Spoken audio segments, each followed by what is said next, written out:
You're welcome to the first discussion segment on nationalism and you. I am your host, Ebenezer Oyetakin, and with me to take a look at this topic, a case of child trafficking, allegation against Senator Ekweremadu, the former Deputy Senate President. With me to take a look at this is Barrister Ahmed Tijani Yusuf. Barrister Ahmed Tijani Yusuf, in the characteristic of this program, Nationalism and You. It is my duty and responsibility to build a better Nigeria. Thank you. Very well. You are most welcome. Quickly, because we will be taking a commercial break. When you heard, as a lawyer and legal practitioner, this allegation against Ekweremadu, how did you receive it? Ekweremadu and the wife. Thank you very much once again for having me. Thank you very much, viewers. First of all, as a father that I am, I sympathize with the Ekweremadus. I can imagine what they are going through, the trauma as a father. Every father, every mother want the best for her child, for his or her child. And I wish the daughter, Sonia, quick recovery and to come out strong in this travail. I was very, very surprised when I saw that the allegation against Senator Ekweremadu. And I was, on the other hand, I wasn't surprised again, because I know the climb in which this incident happened is different from our own climb. Okay. Those climbs, nobody's above the law in those climbs. And if you are accused wrongly, the authority will swallow its pride and apologize to you, unlike what we have here. So it was a mixed feeling, kind of. Surprise, Ekweremadu, not surprised because of the climb in which. Well, let us stop it here and go for our commercial break. We'll be back. Don't change the channel.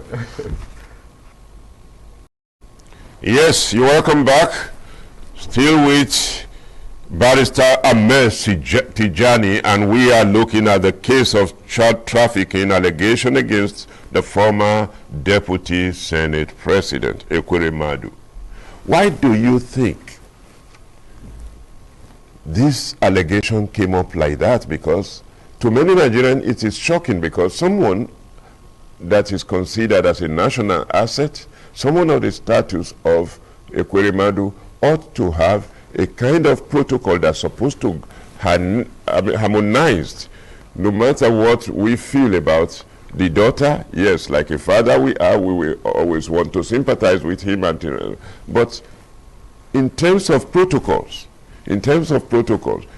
is it that things were not appropriately communicated and things of that nature? What do you think led us to this long jump? Like I said, let me once again, I sympathize with him. You see, we must be very, very careful. You understand? We are carried away by our system in Nigeria. Okay. Yes, we are carried away by our system. We are so engulfed in the abnormal things that happen in Nigeria, with all due respect. So many abnormal things. In fact, it is abnormal to be normal. People see you as being abnormal when you are normal in Nigeria. I'm sorry if I'm exaggerating, you understand, but that is just the way things are. You see, I think probably he took that hangover, you understand, from Nigeria to the UK, believing he's still in Nigeria and he's a serving and former senator and all that. He should have studied. He's a lawyer, a very distinguished one for that matter. Okay. He should have studied the law governing organ transplants in the UK. It is not the way things are done in Nigeria that things are done over there. Don't forget the Dezani saga. Dezani is a respected minister for petroleum in Nigeria. All the while that she was a minister in Nigeria, she was being investigated by the same UK Metropolitan Police. They investigated her, and at the end of the day, you know, we know what happened. You know, Ekweremadu should have looked at the laws, what it takes to transplant, you understand me, to get organ transplants and stuff like that. Perhaps they overlook those issues. Maybe if he had looked at them, he would have advised himself properly and probably do the needful. Maybe at this point we can peep through the Human Organ Transplanting Act of the UK of 1989. That act regulates organ transplants. It regulates organ transplants, and it also see how to also regulate transplants between people who are not genetically related. Okay. Genetical. So that, in fact, that is very, very important. In fact, it is even the crux of that act to regulate organs between or among persons who are not genetically related. If you and I do not have any biological relationship, you understand, that act try to prevent or restrict transplant between those two persons. Okay. So it is not I saw the letter that Senator Ekweremadu wrote to the British High Commission. I saw this. People were saying, but he has disclosed the reason why he needed, you understand, the visa and all that. That, based on that act, even further implicated him. Yes, he disclosed it. He did. To me, Ekweremadu did all this in good faith. He did all this in good faith, but I think he ran foul of the law. Now, look at that boy. Are they genetically related? Do they have any blood relationship between him and the boy who donated or who want to donate the blood, the kidney? The answer is no.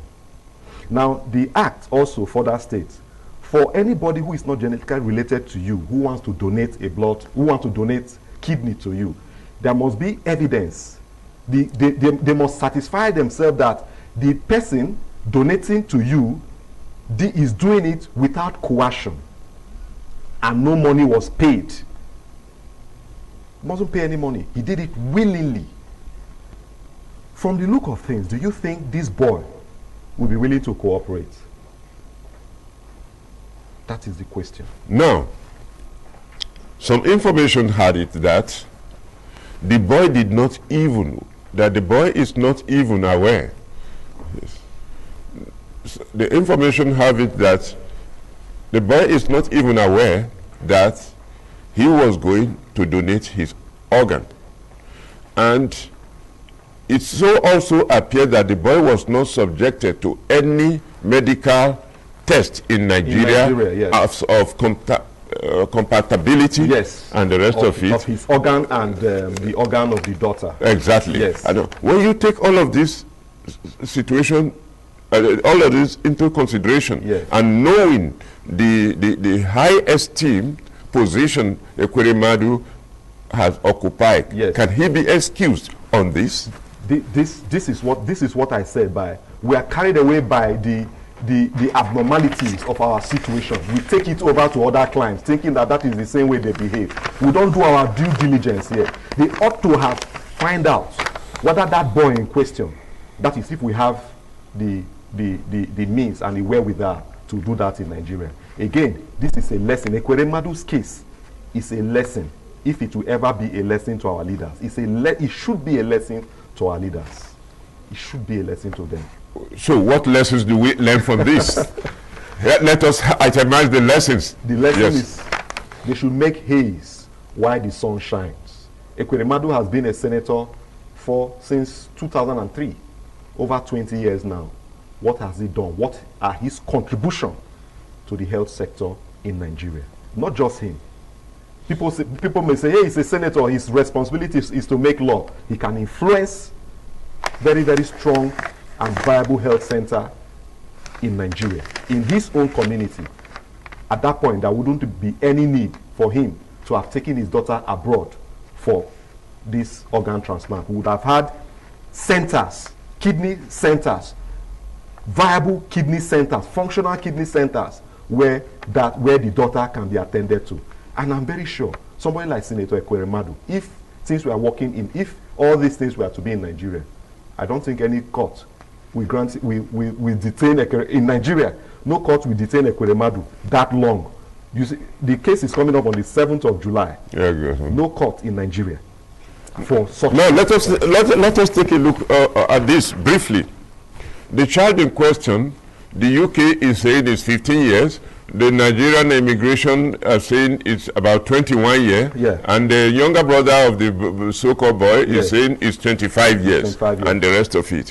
When you take all of this into consideration, then you want to look at the case of, like the boys, in the boy's narration, they ask him to travel with them because he has a company over there where he will be employed and the rest of it. Even when they were taking him for the medical examination in United Kingdom, it was a case of saying, we want to see if you are fit for this employment. That being said, a boy of that age, if he were to be my son, and he even volunteered to donate his kidney to help maybe a friend and the rest of it, knowing that he can subsist with one kidney, will it not be necessary that someone of Ekweremadu's status will hold a meeting with the family of the boy, reach agreement with the family of the boy, and everything is concretized before you travel? Did we have this? You see evidence of this? You see, everything now is in the realm, it appears to be in the realm of speculation. We've only heard from probably the boy. Okay. We have not heard from Ekweremadu. I don't know if Ekweremadu, of course, he has probably not had the opportunity to give his own side of the story. It is the boy's own side that everybody is hearing from the beginning till date. We heard that the boy is 15, but his international passport reveals that he's 21 or 22. Okay. The NIN, his NIN, he did an NIN in 2019. In 2019, and as at then, this is 2022. You understand? We're talking about 3 years back. So he was about 19 years, if I'm not mistaken, at the time. So he's an adult. So it means that the boy himself told a lie. He lied to the UK police. If what is in the public domain is anything to go by, it means that the boy lied about his age, that he is 15 years old.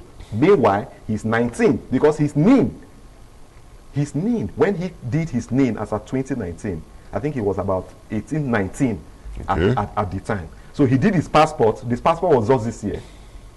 So the passport revealed that he's 21 years old. So let us give Ekweremadu the benefit of the doubt. I think we need to hear from him. He will present his case probably on the 7th of July. We will hear his own side of the story. We've not heard anything from him. It is only from the boy that they promised him job.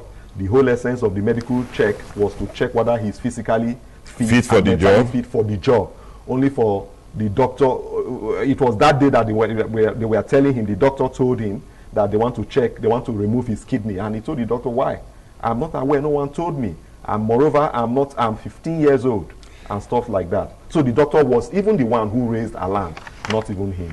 So these are some of the issues. Now, rounding up. Yes. Apart from the lessons that these leaders failed to fix our, health sector and things of that nature, even if we remove from that, what other lessons do you think? Don't you think that this has a lesson also in leadership integrity? Because if you have gone to that height, you should take the reputation of your country into consideration in whatever you want to do. What is your lesson about it? Absolutely, you said it all. The integrity. Our leaders should also have integrity. They are also our ambassadors when they leave this place. They represent us anywhere, anytime. They shouldn't do over there the things that they do in Nigeria and get away with them. They shouldn't do it there. They should look at the law. I expect more than this from Senator Ekweremadu. Even though I sympathize with him, I expect more than this. I expect him to have studied, asked questions. Yes, he wasn't called to the bar in UK, but he should ask. I believe he has colleagues, friends there. He should ask them how these things operate. I need a kidney transplant for my daughter. How is it operational in this client? So that to guide. Rounding up one word from you. Rounding up, yes. I understand that the Nigerian senators are sending a delegation to United Kingdom so I do not know the mission, but I want to appeal to them not to complicate issues with Senator Ekweremadu. Very well. Yes. Leadership integrity is germane to the extent that wherever you may be in the world, you should keep afloat and be overboard in the way we present ourselves, in the things we do. It is not only that in those climes that we should not be doing those things. Here in Nigeria, we should reculture ourselves to walk in according to law, order, and established rules. That is what our choice of democracy presupposes. This is where we draw the first the curtain on the first discourse on nationalism and you this morning. And thank you, Barrister Tijani Ahmed, for being our guest. We hope you will respond to us. Thank you very much. When we call again. Thank you so much. I appreciate it. It's been wonderful having you. Don't change the channel, as this second discussion segment is coming in immediately.